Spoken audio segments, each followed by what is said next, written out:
You talk about, the money that Rotary has raised, the importance of sort of being able to bring a bunch of people together around one cause. Right. Increasingly we're talking about health systems. It's a little bit harder to get people excited about funding a health system, but ultimately strong health systems will allow easier distribution of vaccines, better record keeping, and all of these things that are so fundamental to really improving the all-around health of individuals throughout the world.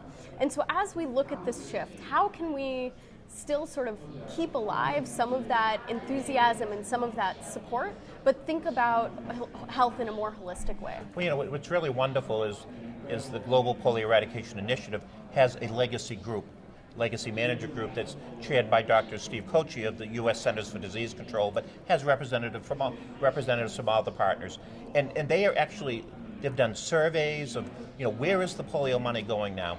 And what we've actually found is that nearly half the money is already going towards routine immunizations. It's going towards measles, it's going towards malaria, it's going towards these other issues.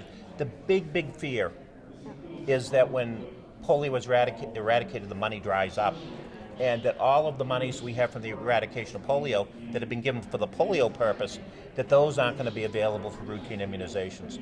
And that's one of the things that the Legacy Management Group is doing, along with the Global Polio Eradication Initiative.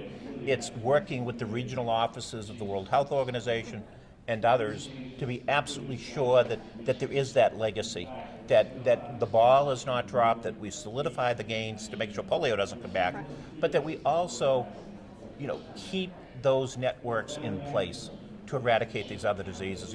Many have said that it was the polio network in Nigeria that kept Ebola from blowing up in Nigeria, and that's just not a supporter of the polio effort saying that. Many independent sources have said that. So it is. You're absolutely right. It's that health network that needs to stay in, and it's the work that Gabi does and others. That needs to be supportive.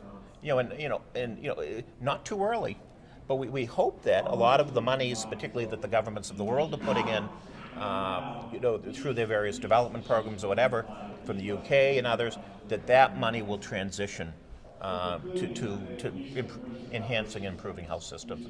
But the polio eradication evidence has shown that it can be done, and actually that transition's already occurred in many places of the world. So, the real key is that it happens in the continent of Africa, that it happens in the places that we're seeing troubles now, Syria and some of those countries, and obviously in the last two endemic countries, Pakistan and Afghanistan.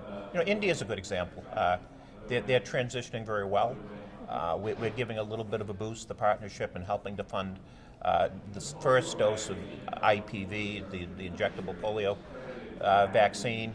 And that's giving them a good start. But the government of India has really, for example, stepped up to the plate, and they're making very significant investments in improving their health system, and that it's a great legacy of the polio eradication effort.